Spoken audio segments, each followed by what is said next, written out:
जब आपका जन्म हुआ था, आपका जन्मदिन क्या है? 1 अगस्त। 1 अगस्त? ओह, आने वाला है। आप एक दिन में पैदा नहीं हुए, हालांकि आपका जन्मदिन तय है। आपको पैदा होने में 9 साढ़े 9 महीने लगे, है ना? इसी तरह जब आप मरते हैं तो आप एक दिन में नहीं मरते, आप धीरे धीरे मरते हैं। मेडिकल रूप से मृत घोषित होने के बाद भी मृत्यु पूरी तरह से नहीं होती। मुझे लगता है कि हमने इस बारे में बात की है। पांचों प्राण धीरे धीरे कदम दर कदम बाहर आते हैं। भौतिक जीवन ऊर्जा, जिसे आमतौर पर प्राण कहते हैं, उसके 5 मूल रूप हैं। 10 हैं, पर वो मुश्किल होगा, तो हम 5 ही समझेंगे। उन्हें कहते हैं समान, प्राण, उदान, अपान और व्यान। मान लीजिए अगर एक डॉक्टर है जो किसी व्यक्ति को किसी पल में मृत घोषित करता है, तो अगले 21 से 24 मिनट में समान बाहर निकलने लगेगा। यानी शरीर में तापमान बनाए रखने के लिए समान जिम्मेदार है। सबसे पहले शरीर ठंडा होने लगता है। पारंपरिक रूप से मृत्यु का पता लगाने के लिए नाक को छुआ जाता है। अगर नाक ठंडी हो गई है तो वे समझ जाते हैं कि व्यक्ति मर चुका है। वे आंखें या दूसरी चीजें नहीं देखते, वे सिर्फ नाक को छूते हैं। नाक ठंडी है यानी व्यक्ति मर चुका है। तो समान तब बाहर निकलता है। 48 से 64 मिनट के बीच प्राण निकल जाता है। उसके बाद 6 से 12 घंटे में उदान निकलता है। उदान के निकलने से पहले कुछ तांत्रिक प्रक्रियाओं से शरीर फिर से जीवित हो सकता है, पर उदान निकलने के बाद एक बहुत सूक्ष्म मौका होता है, पर वो प्रैक्टिकल नहीं है। सिवाय उसके, उदान के जाने के बाद शरीर फिर जीवित नहीं हो सकता।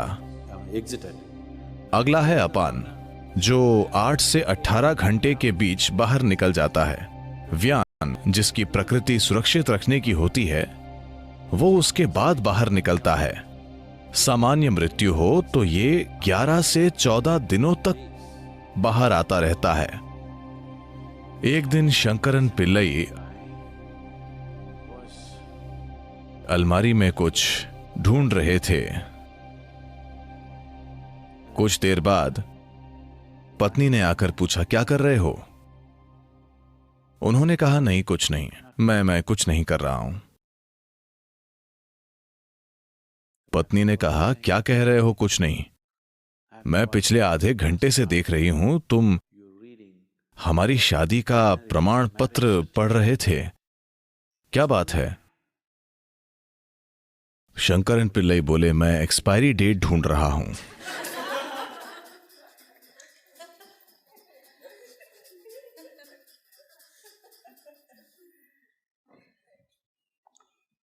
तो हालांकि मृत्यु की समाप्ति तिथि हो सकती है, पर व्यक्ति एक दिन में नहीं मरता।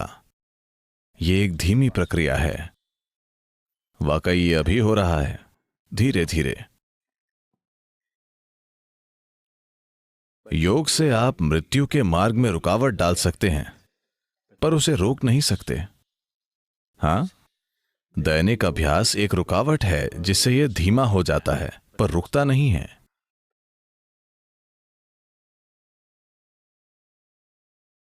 तो आज आपके पुराने कपड़ों से हम आपका डीएनए ले सकते हैं। आपके जाने के बाद 100 साल बाद हम आपका क्लोन बना सकते हैं। हाँ हाँ या ना? आपको पता है? तो कम से कम आपकी भौतिकता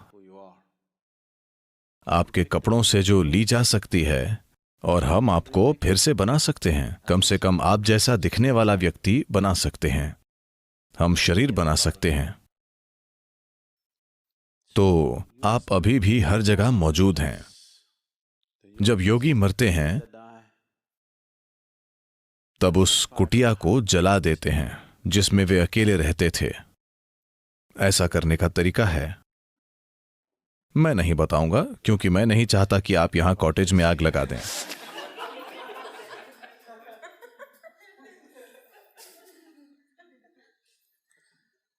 तो वे हमेशा उस झोपड़ी को जला देते हैं जिसमें वे रह रहे हैं, क्योंकि वे नहीं चाहते कि डीएनए का एक भी अणु वहां जीवित रहे। क्योंकि जब एक तरह से आपका शरीर मौजूद होगा, अगर उससे आपका शरीर फिर से बन सकता है तो जाहिर है कि आपका शरीर मौजूद होता है ना? तो उस व्यक्ति द्वारा छुई गई हर चीज जलाई जाती है, सब साफ किया जाता है। इसी वजह से यही एक मुख्य कारण है कि आध्यात्मिक पथ पर लोग अपनी भौतिक संपत्ति को इतना कम रखना चाहते हैं। अगर आप एक सन्यासी के कमरे में जाएंगे तो आप देखेंगे 3 जोड़ी कपड़े अच्छे से रखे हुए होंगे, पानी पीने के लिए बस एक बर्तन, खाने के लिए एक थाली और सोने के लिए सिर्फ एक चादर। And that's it.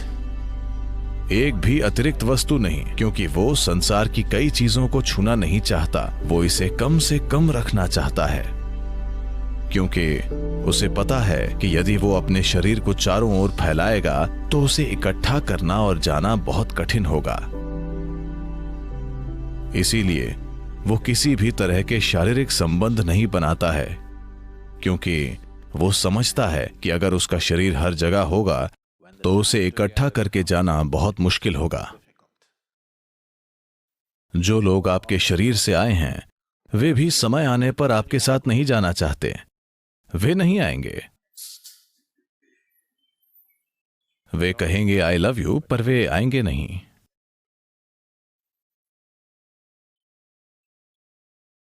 तो मृत्यु होने पर वो व्यक्ति जैसा था उस हिसाब से ये चीजें संभाली जानी चाहिए। आज की दुनिया में जब लोगों ने 3 जन्मों के लिए पर्याप्त कपड़े, 10 जन्मों के लिए पर्याप्त जूते इकट्ठा कर लिए हैं, तो वो सब जला देना सरासर बर्बादी होगी। और वैसे भी उनके जीने का तरीका और शरीर छोड़ने का तरीका ऐसा होता है कि वे हमेशा इस धरती पर फिर से आते हैं। सब जलाने का कोई मतलब नहीं है। कम से कम जो चीजें शरीर से बहुत करीब से जुड़ी हुई हैं, जैसे उनके भीतरी कपड़े और वैसी चीजें जला देनी चाहिए। उन्हें जरूर जलाना चाहिए, क्योंकि वरना वो जीव आसानी से आगे नहीं बढ़ पाएगा। वो समझ नहीं पाएगा, उसमें यह समझने का विवेक नहीं होगा कि उसे यहां होना चाहिए या वहां होना चाहिए। वो तय नहीं कर पाता। निर्णय लेने की क्षमता नहीं होती, क्योंकि विवेक नहीं होता। शरीर छूटने के बाद प्राणी चीजों में फर्क नहीं कर पाता, तो निर्णय नहीं होता, बस प्रवृत्ति होती है।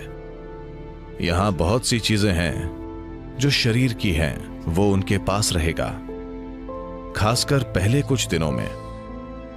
तो अगर घर में बहुत सारे इस्तेमाल किए गए कपड़े हैं, जो कि पश्चिमी दुनिया में एक समस्या है, क्योंकि कपड़े इस तरह के हैं और समाज के तौर तरीके ऐसे हैं कि हो सकता है कोई 6 महीने वही जैकेट बिना धोए पहनता रहे। हाँ, आप उसका इस्तेमाल करते हैं और वहीं लटका देते हैं, क्योंकि वहां ठंड है और शायद आपको इतना पसीना नहीं आता, इस्तेमाल करके लटका देते हैं। भारत में ऐसा संभव नहीं। अगर किसी चीज का इस्तेमाल होता है तो उसे धोया जाता है। कपड़ों की प्रकृति, वातावरण और सामाजिक तौर तरीके ऐसे हैं, पर यह बदल रहा है, क्योंकि ज्यादातर लोग चीन में बने कपड़े पहन रहे हैं। न कि भारत में बने कपड़े। तो वे ऐसे कपड़ों का उपयोग कर रहे हैं, स्वाभाविक रूप से उनका इस्तेमाल करके उन्हें लटका देते हैं, न कि धोते हैं। इन बातों का ध्यान रखकर हर पहलू को संभाला गया था, पर हम इसे बड़े पैमाने पर खो रहे हैं। इन कपड़ों का बार बार इस्तेमाल करके लटका दिया जाता है। तो आप प्रयोग कर सकते हैं। वैसे आज कुत्ते मौजूद हैं। अगर आप एक पुलिस का कुत्ता लाएं और यहां 1000 जैकेट हों और आप उसे कहें कि जिम की जैकेट बताओ, तो वो बता देगा। हां, गॉड नहीं, बस डॉग।